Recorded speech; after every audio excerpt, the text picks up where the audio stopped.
Hi again, everybody, and welcome to Inside Golf. I'm Harry Donahue. Do we have a show for you today? It's a show almost as good as the background behind me, the 16th hole here at Merion Golf Club. Coming up today, another segment of Make Golf Your Thing. Manufacturer's Pro Meg Donahue with some instructions on how to hit a ball out of the sand. Montgomery County, you know, is known for its great golf, but another major sporting event is making its way to the county next year. Valley Forge Tourism's Rachel Riley will be here to share that announcement. And a new member to the Phillies section, Joanna Coe, endured some high temperatures and humidity to win the second annual Women's Section Professional Championship. And she's going to tell us how she did it. It's all coming up next on Inside Golf. The 25th season of Inside Golf is presented by Destination Montco Golf. Your next golf getaway is in Montgomery County, Pennsylvania. Visit montcogolf.com. By the First Tee Greater Philadelphia. The First Tee not only helps young men and women become better golfers, but most important, better people. Get involved. Visit firstteephiladelphia.org. By the Philadelphia Association of Golf Course Superintendents, a community of professionals enhancing the game of golf since 1925. Make sure you thank your golf course superintendent today. By Gap, celebrating 125 years of amateur golf. By Jersey Man and Philly Man Magazine, a digital publication and private business network. Read the current issue free at jerseymanmagazine.com. By the Haverford Trust Company. For life's must-haves, there's Haverford. And by Inside Golf's partner since 1998, the Philadelphia PGA section, the experts in the game and business of golf. Golf is the great equalizer. For many, this journey is an escape from reality, a chance to be part of a team, a career opportunity. PGA Reach impacts lives through golf by lifting people up, giving them hope, and sending them down an alternate path that they never saw coming. With PGA Reach Philadelphia, as in life and in golf, the most important shot you take is the next one.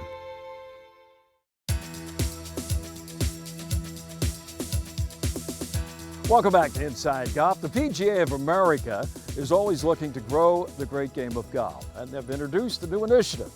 It's known as Make Golf Your Thing. Certainly, we've been doing our part with the help of Manufacturer's Assistant Pro, Meg Donahue, and her two students, Meg Tomlinson from Valley Forge Tourism and Marissa Magnotta from the Preston and Steve Show on WMMR Radio. And today, the three are having some fun, if you can call it that, in the sand.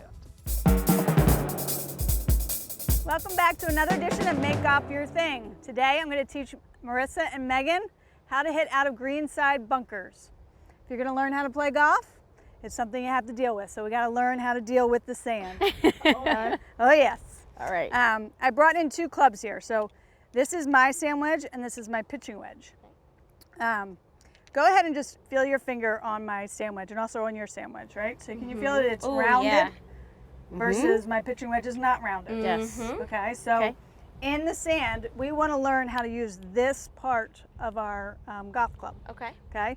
The other golf clubs that I've been teaching you on how to hit the ground, you're using the leading edge of the club. So in the bunker, you're actually learning how to hit the sand, and you can also use your sand wedge in the grass, but you're using this part, which helps us get the ball up in the air. Okay. Okay. So as far as your setup and everything, a lot of it's very similar to that pitch shot I taught you. Okay. If you've watched golf or seen people play golf, you notice they do this. Okay. The reason they do this is one, they want to get stable, and they want to get their feet a little bit below the golf ball. Oh, okay. Yes. So just by doing this, you're going to look like a golfer. It's all good. So you want to get your feet in there. My weight is still going to be on my front foot, just like in chipping and pitching, if you remember that, right? I'm going to choke down. And the way that's going to help me use this part of the golf club better is just by opening up the club face. So if this is square, you've heard that term, square? Yes. Yeah. All I'm going to do is rotate the golf club in my hand Okay. Okay. And that is now open. Okay. So that helps me utilize that part of the golf club. Makes sense. Okay. Okay. Okay. So I have these 2 lines here. And the reason I have the 2 lines is we got to learn how to hit the sand first before we deal with the golf ball. Okay. Okay. And you're actually, when you're in the sand like this, that's what we want to do. We want to hit the sand's going to propel the golf ball out of the sand. Okay. So some terms you may hear is you want to hit it 2 inches behind the ball in the sand, and that's correct. But I found in my coaching I had to kind of shift gears because everybody kind of went and focused on that 2 inches and they stopped and they did not follow through. Okay. So I draw these 2 lines in the sand, and what we are going to do today is practice hitting the sand out of the bunker Okay. and making your lines disappear. Okay. Okay? Can do that. So then you're going to move up. Yep.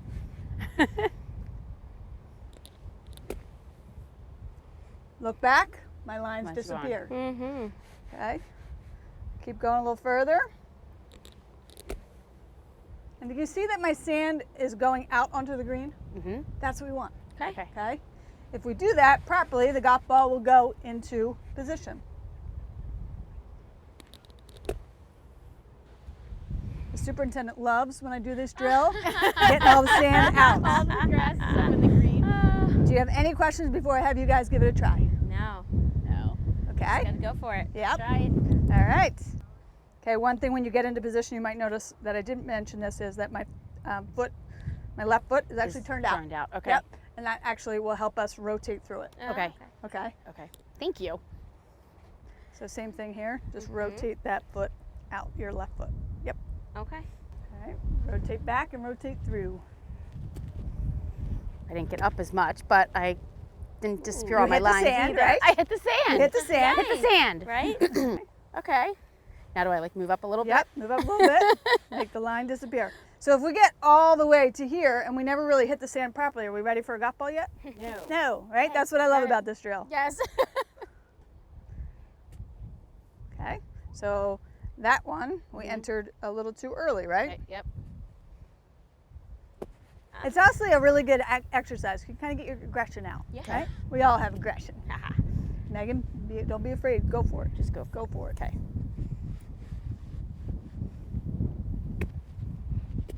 Good. There you go. There you go. It does feel good. Yeah. So the only one about that one, it came back here. Okay. So you may have missed the golf ball on that one. So just make move sure my that you're body a learning little bit more. that this sand right here has to disappear. Got it.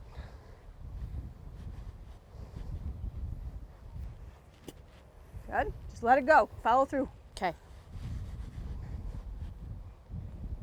There you go. I didn't follow through enough on that one. There you go. Nice. Oh, that There feels we go. good. We're starting to get that sand on There it the, is. and you do have to shower after this lesson. Finish out, shake out our shoes and shower. So when you're in a bunker, you are actually not allowed to have your golf club laying down in the sand. Okay, like Okay. this. Like a normal shot, you would come up and you would lay your club back behind the ball. You actually are not allowed to test the sand. Oh. Oh, okay. So when you get in here, you actually have to hold the golf club above the golf ball like this, okay. and then hit your shot. Okay. Okay. So what we're doing here, practicing hitting the sand. When you go out to play golf, Not. that's not. That's Okay. just for practice time. Okay. Okay. Good to know. Good to All right. know. Yeah, that's your club.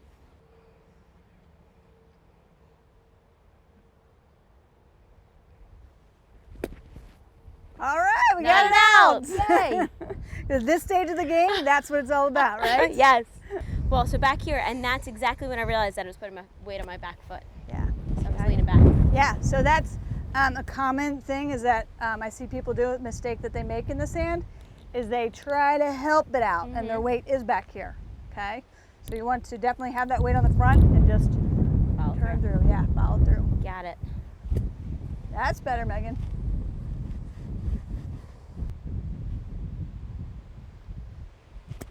There you go. Okay. That felt better. So that was more sand, Yes. right? Then Yes. ball. Yes. Yes. Yes. Nice. Definitely more sand than ball. Okay. Okay. Awesome. Nice. Nice. How's it feel? Great. Yeah? Yeah. Excellent. As I mentioned, you can't practice in the bunker, right? But what you can do is practice outside of the bunker, okay? Okay. So you can take a practice swing out here to remind yourself what you have to do before you walk into the bunker. Okay. As far as etiquette goes, also things to know is you always want to enter a bunker in by the low side. Okay. Okay. Okay. You can bring the rake with you into the bunker and then rake yourself out. So always proper etiquette to rake the bunker Got it. when you're done. Okay. Okay. Leave no trails behind.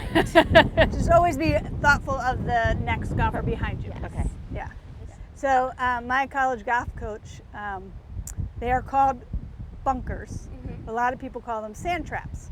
Yes. And so if we ever called them sand traps, we had to run a mile. Oh. Oh, wow. Because it's all, she taught me a lot about the mental game, and it's all about your mindset. So if you're thinking, oh, I'm in a trap, Right. you have a bad mind image in your You're head. in the bunker. So I learned really quickly. I had to run 1 mile once, and that was it. I've never said, That would be it for me, I think. Too. yep, I'm not a runner. No. So remember, keep the mindset positive. It's not a trap, it's a bunker. That alone is enough to make you think about it. But keep it positive. Somebody who's been doing just that, she's on a roll when it comes to a great golf year, is Joanna Coe. She is the Director of Instruction right here at Merion. And she's going to talk about her recent win. That's next on Inside Golf. Do you think this Valley Forge vacation was your idea? We've been controlling us the whole time. This racing game is great, but nothing beats the real thing. That sloth you think I love so much gets me a free trip to the zoo. They don't know they're hungry yet, but I do. I'm starving! Jolly, jolly. Works every time. Just wait until you see what I plan for the next trip.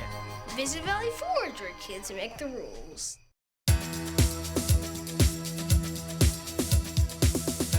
Welcome back to Inside Golf. You know, it certainly has been a hot and humid summer, but so far it hasn't seemed to bother a section newcomer. Her name, Joanna Coe, the Director of Instruction right here at Merion Golf Club. She won the recent Women's Philadelphia PGA Professional Championship at Whitford. It was her second win of the year, and she did it by 7 strokes. I hit it really well, and then I've been putting well for probably over a year now, so if I give myself chances, then I can do it, but it's all about the tee ball for me. If I get it in play, then I have some good chances. Joanna credits her practice as a reason for her recent success. I think back when I was really trying to develop my game as a junior, college, tour pro, my practice was a lot different back then, but I feel like I have those foundations already set. So now I'm always striving to get back to what I used to do, like physically and mentally. So again, like I look back at those videos and try to recreate that. And I know I'm battling a little bit of, I'm getting a little bit older. I've had some injuries. I teach for a living, so I understand that I can't bang as many balls and I can't do what I used to do, but I just try to commit during that small practice time to getting to those positions, working out as much as I can, eating really well. I stayed hydrated today. It was really very hot. Obviously, she's pleased to now have her name on the trophy. I know that Ashley Greer was here for a few years and took it home, and she's a great friend of mine, so just to be, in that list right behind her is great, and to meet some of these girls. I'm new to the section. It's awesome to make new friends in the industry and make those connections, and we're all in a very similar world, so it's great. And this venue was wonderful. It was in perfect shape. The rough was kind of gnarly, so if you're 1 foot off, you could have a really tough lie, but the greens were pure. If I hit it on line, it was going to go in, so just great overall event. Our congratulations to Joanna on the victory. She also recently qualified for the Kpmg Women's PGA Championship that's going to be played next June at Baltusrol. Recently, an announcement was made regarding a major sports event that's going to be coming to Montgomery County. And with all the info, here's Rachel Riley from Valley Forge Tourism. We all know that golf is huge here, of course, in Montgomery County, Pennsylvania, but sports in general is actually pretty big in Montco. And there was a recent announcement about a huge soccer tournament coming right here next year. On behalf of Eastern Pennsylvania Youth Soccer and Valley Forge Sports, I'm very pleased and happy to announce that we have won the bid to host the 2023 U.S. Youth Soccer Eastern President's Cup. This is an incredible event. It's the U.S. Youth Soccer East Region President's Cup that'll be here June of 23, and it's a regional championship that plays into a national championship. So it's teams from 15 state associations from Maine to Virginia. It's just an incredible event. It's a great opportunity. We've never had something of this nature here in Montgomery County or here in Plymouth Whitemarsh area. All right, the U.S. Youth Soccer President's Cup is designed for teams ages 13 to 19, seeking additional challenges to play against teams of similar abilities for a national title.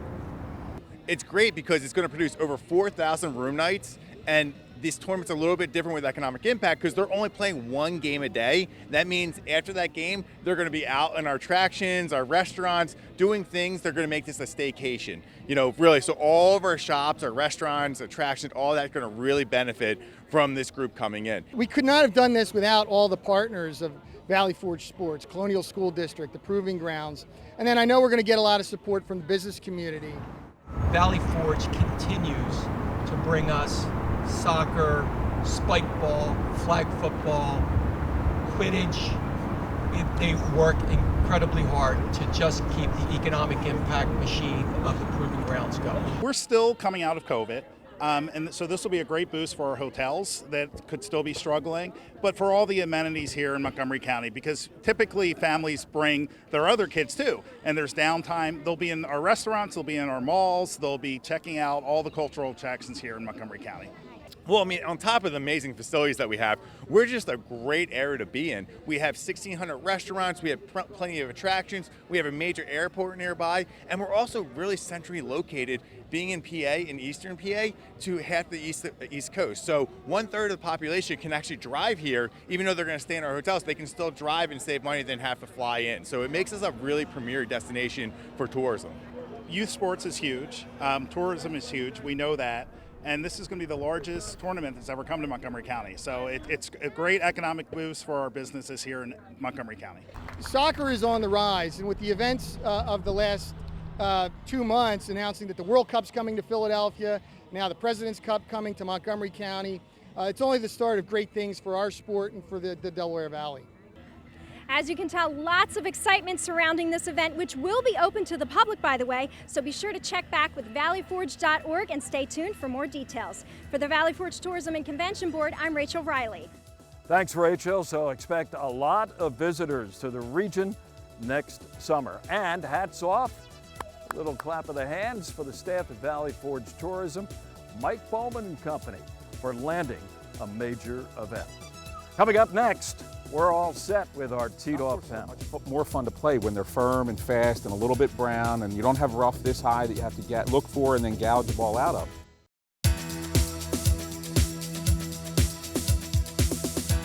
And welcome back. Inside Golf now continues from the back deck at sunny Lulu Country Club. It's in Upper Dublin Township. We're just discussing, is it Orland? Is it Upper Dublin? Is Glenside. it Glenside? Glenside all day. And our guest here, Jim Sullivan, is a G-sider. So he says it's in Glenside. Yeah, stick with Glenside. It's in Glenside. Matt Fry, he's just glad to be here. Matt, Director of Communications for the Philly section of the PGA. And Joe Logan from myphillygolf.com. Joe, and I think you half the time think you are in charge, but nobody wants to tell you you're not. But we're going to let you be in charge here for a couple minutes. If you were king of the golf world, is there anything in particular you would change when it comes to a number of things, but like rules or, just golf etiquette, maybe attire, or whatever, Go ahead, it's yours. I'd start by getting myself one of those kind of Bob Hope golf carts. Okay. I was thinking about this. You're still too young for that. I read a thing the other day with some woman, I hate golf. And then she proceeded to talk about all the things wrong with golf, but none of the things she wrote about were actually golf. It's the culture around golf she doesn't like.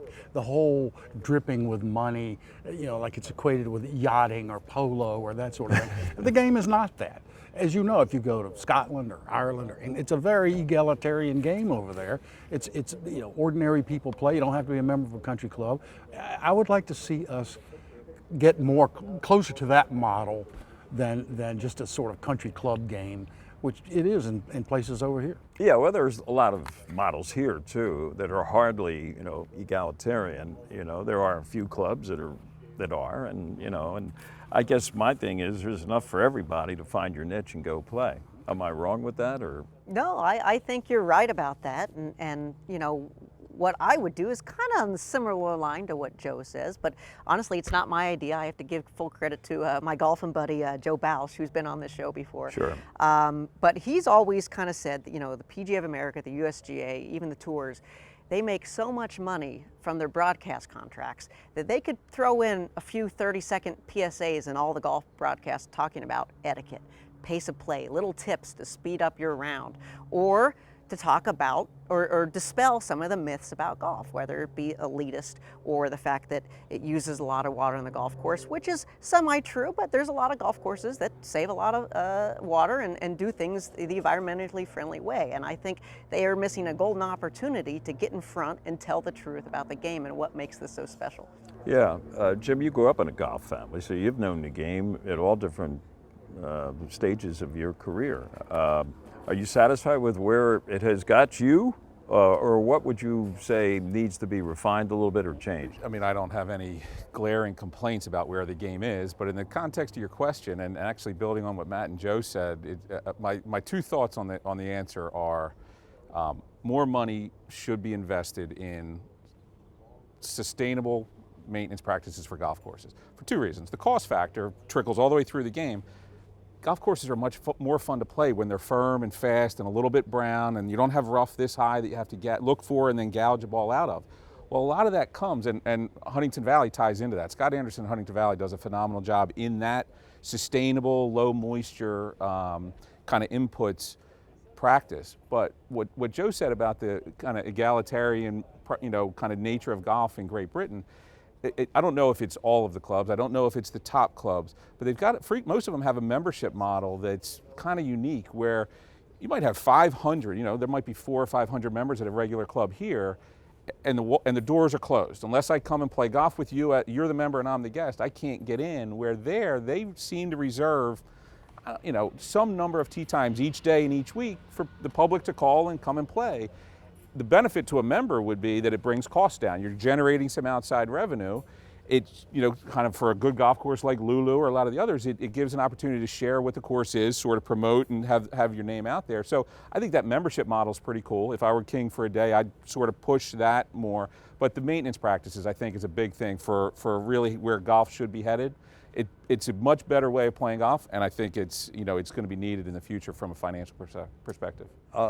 Maybe not so much recently, but a couple of years ago there was a lot of chatter that I heard or read about get into playing just 9 holes. You don't have to play 18 holes, and then of course the pandemic hit, nobody could play anything, and when the pandemic came back, everybody went running out there to play as much golf as they could. What about that though, going back to the 9-hole thing? Right. To me, 9 holes to me is like just the front 9, okay? I want to play the back. Hard to fit a Nassau into 9 yeah, holes. well, I think golf is headed, I think, in the same direction sort of as video. We used to, you had to watch a show at 9 o'clock at night. Now, people want their show when they want it, how they want it, on what platform they want it. I think it's becoming the same way with golf. They want to be able to play 9 holes and be good done, or play in a t-shirt. That's what they demand. Right. Well, there you go. There's a lot out there for everybody. Thank you all 3 kings here for Kings for a Day, right? Or a minute. And Joe, you deserve to have that Prince title among men. at least maybe once a month, whatever. We'll be back. More of Inside Golf in just a moment. Designed by Donald Ross, Lulu Country Club is one of the premier private golf courses in Montgomery County. This classic 18-hole course boasts a new state-of-the-art clubhouse with many amenities for members to enjoy. Members are invited to play in events, tournaments, and enjoy guest privileges. For more information, contact membership@lulucc.com.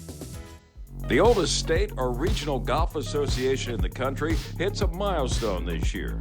GAP celebrates its 125th birthday. Celebrating amateur golf since 1897, GAP has evolved to include 300-plus member clubs, more than 90,000 individual members. It offers events for males and females of all ages and ability levels. GAP continues to uphold its mission to preserve, protect, and promote the game of golf. Happy birthday, Cap. Go ahead. You can have my turn. Oh my, you have to see this. Come on, You can have this kind of summer. Guys. Or this kind of summer. This summer, the real entertainment is on the road. Don't miss out on your dream car during the BMW Summer On sales event. Receive a loyalty credit of up to $1,750 on select models now through August 31st. Well, that's going to do it for this week's edition of Inside Golf. Since Merion, congratulations to Joanna Coe for her second win and also qualifying for the LPGA PGA Championship next summer. Don't forget, coming up, and it's almost around the corner now, it's the match at Lanark. Two great amateurs against two professionals, all four of them with deep ties to historic Lanark Country Club. Thanks to our friend Dave Kelleher at David Dodge for presenting that, and we're going to have it for you in the near future. So keep it right here on Inside Golf. I'm Harry Donahue. Remember, no matter how bad it's going for you, don't pick up. And we'll see you next time here on Inside Golf. The 25th season of Inside Golf is presented by Destination Montco Golf. Your next golf getaway is in Montgomery County, Pennsylvania. Visit montcogolf.com. By the First Tee Greater Philadelphia. The First Tee not only helps young men and women become better golfers, but most important, better people. Get involved. Visit firstteephiladelphia.org. By the Philadelphia Association of Golf Course Superintendents, a community of professionals enhancing the game of golf since 1925. Make sure you thank your golf course superintendent today. By Gap, celebrating 125 years of amateur golf. By Jersey Man and Philly Man Magazine, a digital publication and private business network. Read the current issue free at jerseymanmagazine.com. By the Haverford Trust Company. For life's must-haves, there's Haverford. And by Inside Golf's partner since 1998, the Philadelphia PGA Section, the experts in the game and business of golf.